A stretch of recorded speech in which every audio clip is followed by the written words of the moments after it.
Hey everybody, this is Josh Ronquist here for Heavy Debriefings, and it's time to talk about my top 10 albums of 2011.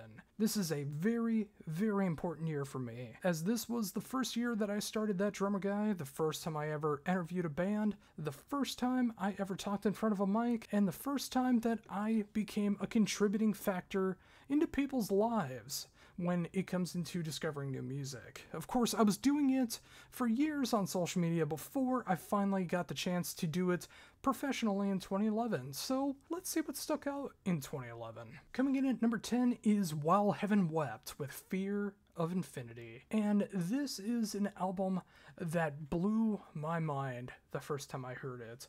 The idea of progressive power metal being mixed in with more extreme metals, and of course, more doom metal aspects that you just would not expect in this style, all blazing together to create some of the best sounding stuff the band has ever done. Unfortunately, this is the penultimate album for the band, as they did their last album just a couple years later and been on again, off again, doing one-off shows ever since.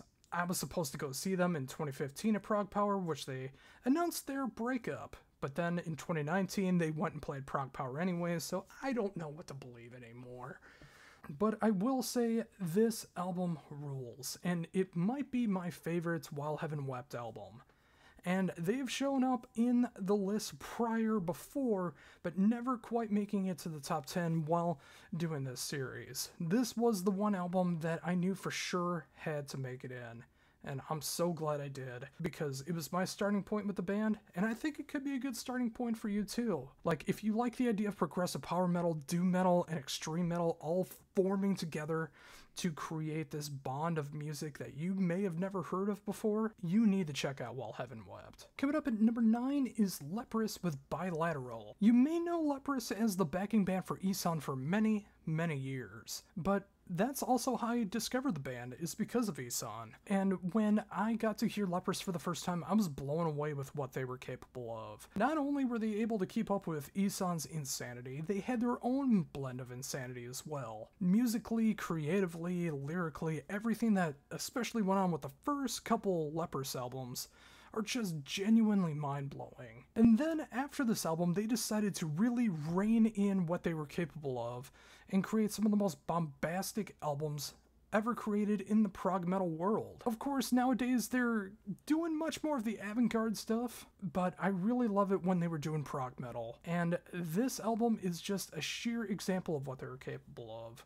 Not necessarily my favorite Leprous album, but one of the most standout albums of their career, and it's one that I highly think that you should check out. Coming in at number 8 is Pagans Mind with Heavenly Ecstasy, and up to this point, it is the latest album from Pagans Mind. They've been working on an album for 12 years now, and I really hope it sees the light of day while I'm still here. But in all seriousness, I love Pagans Mind. I love their blend of progressive power metal, and they really do focus more on the proggy side of power metal, unlike a lot of bands, which is a really cool thing to see. A lot of celestial themes going on as well too, which really helps them stand out from the crowd. With Pagans Mind, especially with Heavenly Ecstasy, this is probably the most streamlined, almost commercial sounding album that they have. I mean, there's not really a lot of insane double bass going on, or wacky solos, or a lot of power metal tropes that you would see in a lot of other bands. Just a lot of huge choruses, fantastic bombastic riffs, incredible soaring vocals, and everything that I just love about Pagans Mind. And I think this is an excellent album if you've never checked them out before, to actually go and check this one out, and then go backwards and see what you like from there. At number 7, we have November's Doom with Aphotic, and this may be my favorite November's Doom album. Although everything from their previous album onwards, I could easily say the same thing about, because they're all of the same quality, but all very, very different. I just love them all for different reasons. But the reason that I would give Aphotic a fair shot is because this is the first album where they really start to explore more of the progressive death metal sound. And of course, some of that had to be a little bit of an influence from the man, the myth, the legend, Dan Swano, being able to incorporate a little bit of his vocal stylings on here, and of course, his legendary mixing and mastering work. The band explores more territories here, like a little more bluesy kind of stuff, especially the blues solo that goes on in the song Buried. The most heart-wrenching ballad you will ever hear, What Could Have Been, featuring Annika van Giersbergen, and of course, the death doom that you know and love from November's Doom. Just a bit proggier. This is fantastic stuff, and if you've never checked out November's Doom, this is the album that you should check out first. Coming in at number 6 is Mastodon with The Hunter.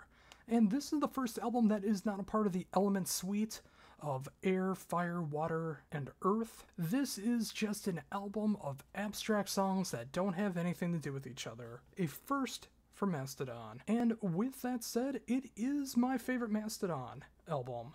I don't just say that because of that, I say that because it was also part of my backwards marathon that I just did on the band a few weeks ago. So you should go check that out. But the songs are more stripped down, they're a lot more varied. Bron Daylor takes on more of the lead vocals this time around. I mean, he is essentially the lead singer of lead singers in the band by this point. And he does such a great job with it. Seriously, like, if you need an introduction into Mastodon, it is The Hunter. If you like the heavier stuff, check out the heavier albums. If you like the lighter stuff, check out the lighter albums. But this has it all, and there's no filler whatsoever. It is just pure, unadulterated killer. Coming in at number 5 is Flesh God Apocalypse with their sophomore album, Agony. And I'm going to say it right here, right now. They are the best symphonic death metal band out there. And if you don't agree, go ahead and tell me down below. Or if you agree, tell me down below. It's all engagement to me. But seriously, folks, like, Mafia is a great album, but Agony is where they really found their niche of what they were trying to do. And while a very important member of the band would be joining on a later album, this was the album that started everything and really focused on what their sound wanted to be. Highly symphonic, highly operatic, but absolutely devastating and brutal symphonic death metal. It's not done better than by Flesh God. With the exception of one song off this album, well, one real song off this album, this is just pure unadulterated chaos from start to finish. And that one slow song, The Forsaking, one of the best slow songs in symphonic death metal. Seriously, if you've never checked out Flesh God, while this isn't the top album I would say you should check out, this is an album that you absolutely need to check out. It's my second favorite, and it might be your favorite. You won't know unless you give it a shot. Coming in at number 4 is the final album from Fair to Midland, Arrows and Anchors. And if you like the very broad approach that they did with Tales from the Mayfly, this might come as a little bit of a shock to you, as this is much more streamlined and commercialized. And wouldn't you know it, the band broke up shortly after this album, which is a dying shame, as this might be their best album. I mean, I'm torn between the two albums that still have any kind of presence left in the world. Of course, they had 4 albums, like I mentioned when I talked about Tales of the Mayfly, but those 2 albums are so hard to find that you'd be forgiven for thinking that they only have 2 albums. But this one, again, it's much more commercial, much catchier, heavier in the right points, more rockin' in the right points. Like, it took all the fluff out of Tales from the Mayfly. And if you like that, this is an album that you should check out. And I probably think you should check out this one first before you check out Tales from the Mayfly. But Fair to Midland, every time I got to see them live, they put on the best shows. They performed some of the best written live songs I've ever heard. They were such an incredible band, and it was so sad to see them basically implode after this album. But why don't you check out what all that wreckage was for? This is a damn fine album.